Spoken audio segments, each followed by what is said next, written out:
I got a message from a longtime listener. His name is Justin Mullis. He was asking me if I would create a series on food costs and portioning as it pertains to scoop and serve businesses like a barbecue truck. So for the next few episodes, we're going to do a deep dive into food cost.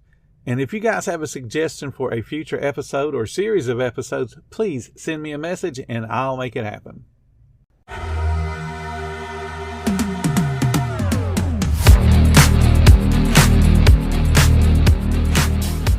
Welcome to the 10-Minute Food Truck Training Podcast. My name is Bill Moore. I am a food truck business coach, author of 5 food truck vending books, including Food Truck 101 and Food Truck 201.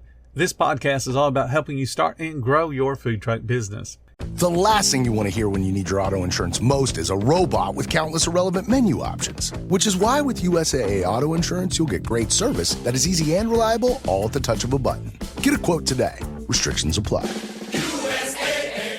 Food costs for any food service business is much more than sitting down at the kitchen and writing out your recipes to see how much your products cost you so you know how much to charge on your menu. Controlling food costs involves many steps. The first one is a commitment to quality. If your food business does not have a firm, unshakable commitment to quality, you're never going to create loyal, raving fans and never be one of those new business owners that survive into year number 4. Because we know 60% of businesses fail by year 3. Quality starts with your suppliers and your choices of products. I've been to many food trucks over the years, and a lot of them buy retail. They buy from Walmart, H-E-B, or Kroger's, and then they attempt to pass off some of those products as high quality. And what I'm talking about is what we used to call, from my generation, generics. Back in the day, you'd walk into a grocery store and there would be one shelf dedicated to generic food products. They would be in white packaging with black letters, and it would say something like cheese, peanut butter, bread, and everyone recognized those products as being sub-quality. But if that's all you can afford, at least you had something to eat. Now, food manufacturers have gotten a little bit smarter now. So instead of having their store brand and calling it Kroger brand chicken, they will give it a fancy little name, create a packaging, but it's still the exact same product and is made by their recipes. Some of the products have improved over time and actually aren't too bad, but there are a whole bunch of them that are exactly what they were in the 70s and 80s. Generic products that nobody wants. I'll give you an example. There's a local food truck here that does savory crepes. So we went to order a savory crepe from them, and I ordered one that they labeled as a spicy chicken crepe. And of course, I was expecting something that was really worthwhile, especially when it was priced at the $10 level.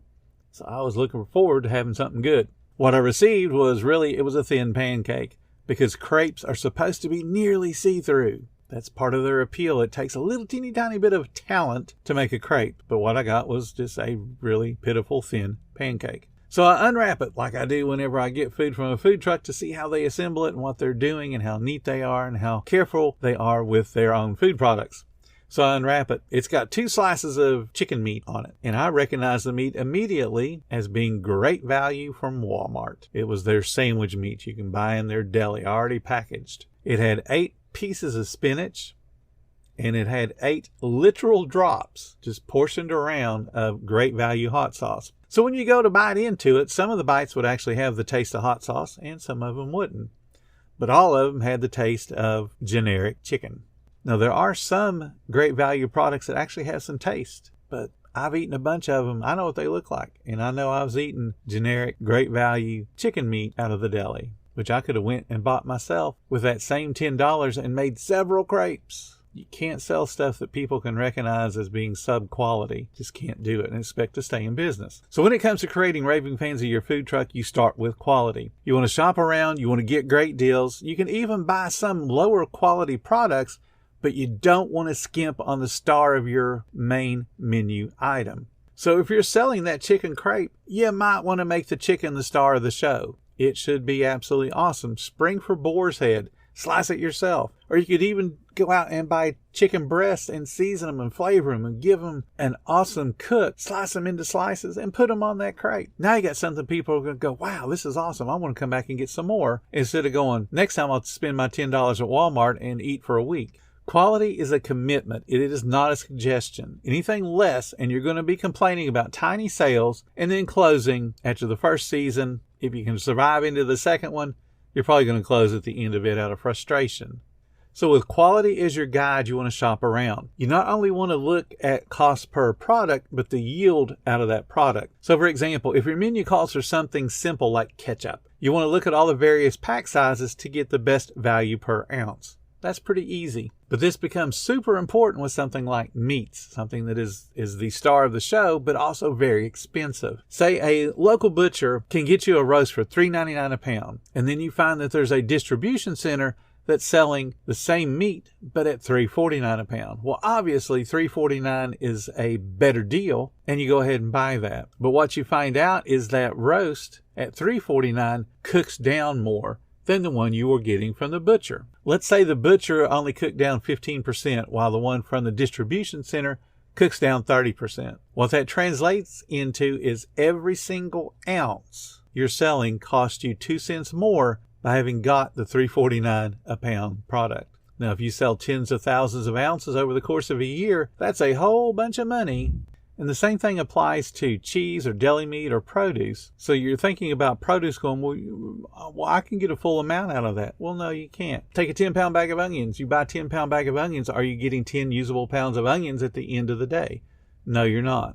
You're peeling off stuff that you paid for. You paid for the outer skin. You peel that off. You throw it away. You cut off the roots. You cut off the end. There are things that you will lose. Cut off blemishes. So you don't have 10 usable pounds. You create what's known as a yield. Now, talking about yields, you want to track the cooking and prepping yields. Why would you want to do that? To see where you stand. So let's take that 10-pound roast from the butcher that loses 15% of its weight through cooking. How do you know that? You start by weighing the roast before you ever do anything to it. It's a 10-pound roast. Do whatever prep you do to it. Whether you're putting on a dry rub, you're adding sauce, whatever you're doing. What does it weigh when you're done? And then record that. Stick it into the oven. So let's say that by the time you do all your dry rub and stuff, it weighs 10 pounds and 5 ounces. So you're going to write 10 pounds, 5 ounces down, throw it in the oven, and you're going to weigh it when it gets done cooking and see what the new total weight is.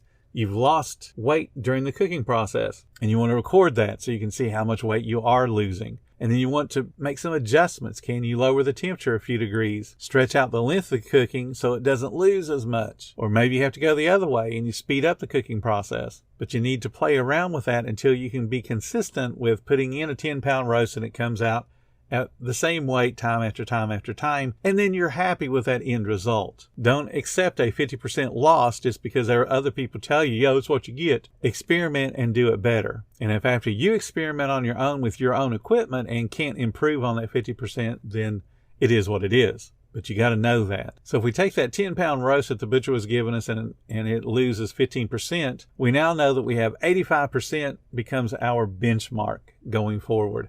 That benchmark is what we compare everything else to, this year, next year, the year after that. So if we're consistently hitting that 85% mark coming out of the oven, we know we're on to something. We've got the cooking process down, and we can show it in our potential for our profit and loss. But there's still more to apply to controlling your food costs than just hitting that 85% coming out of the oven consistently. Now, the same thing applies to deli meats and cheeses. If you get say a 10-pound salami stick and start to slice it, you will not get 10 pounds at the end. There will be a couple of pieces that you just can't do anything with because they won't go through the slicer properly. They end up being too thick or too thin, or it becomes a problem. So you have a little tiny bit of loss. So something like a deli meat, especially salami, pepperoni, capicola, any of those, you start out with probably a 99% yield. And that's awesome. But you got to understand that you have lost a little bit. Same with cheeses, same with onions, same with tomatoes. So you got to understand you're already losing something. All of this that I'm talking about, the loss, is referred to as waste. And you should have a budget for your waste. And it doesn't end with just accounting for that cooking loss or the prep loss. It also accounts for mistakes and remakes.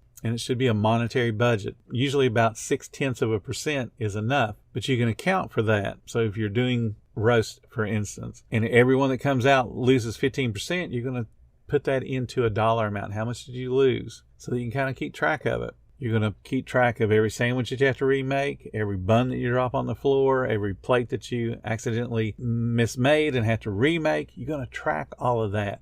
It's waste. And you should get upset with yourself if you set that budget at, again, that 0.6% and you're running 2%.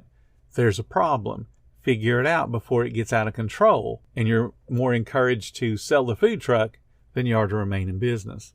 Now, along with waste, you want to account for other things that impact your food cost. One of those would be giveaways and employee meals. A giveaway is when somebody comes up and you've mismade the sandwich. It's already been rung up, but you mismade it and you got to remake it. This one is just too far gone, so you have to remake it. You need to ring up the new sandwich. Obviously, you're not charging the guest because it was your problem. You're the one that messed it up, but you got to account for that food. Where did it go? So you ring it up and you free it off. So there's no impact on your sales tax. There's no impact on your income. Only thing you've done is accounted for that particular product having gone out of your business. A giveaway would also be if you're doing samples. Ring up the sandwich as a full sandwich. You cut it into 5 pieces. You still want to ring it up and account for it. Again, you're freeing it off, so there's no impact to your revenue, but you're accounting for the food. You want to account for employee meals. You can give them a 50% discount. You can give them 75% discount. You can give them free food. That's up to you. But you still got to account for it. You got to ring it up just like they were a regular guest and then take off the difference. When you decide you want something to eat, same deal. It's an employee meal. Ring it up and then free it off. And it's got to be done on every single product. You open up that bottle of water because you're thirsty. Ring it up, free it off. Call it an employee meal and track those. Set yourself a budget for employee meals. When you have budgets and you track these things through your POS system, you'll get upset when you're not hitting the budget. But you got to have those systems in place to account for all the food. Now remember, we haven't sold not a single thing yet. So we're going to be talking about how do you control the food on the next episode. Thank you so much for listening to the 10-Minute Food Truck Training Podcast. If you're finding all the information helpful to your food truck business, please become a monthly supporter of the podcast. Just hit the support button or follow the link in the description. Every little bit does help keep us going. Join our Facebook group. It's called Food Truck Training. We have a whole bunch of awesome members at all different levels, from brand new beginners to decades-old veterans. They've all got your back when it comes to helping you with your food truck. And again, thank you for listening. Come back tomorrow because I got plenty more to say when it comes to helping you and your food truck business grow.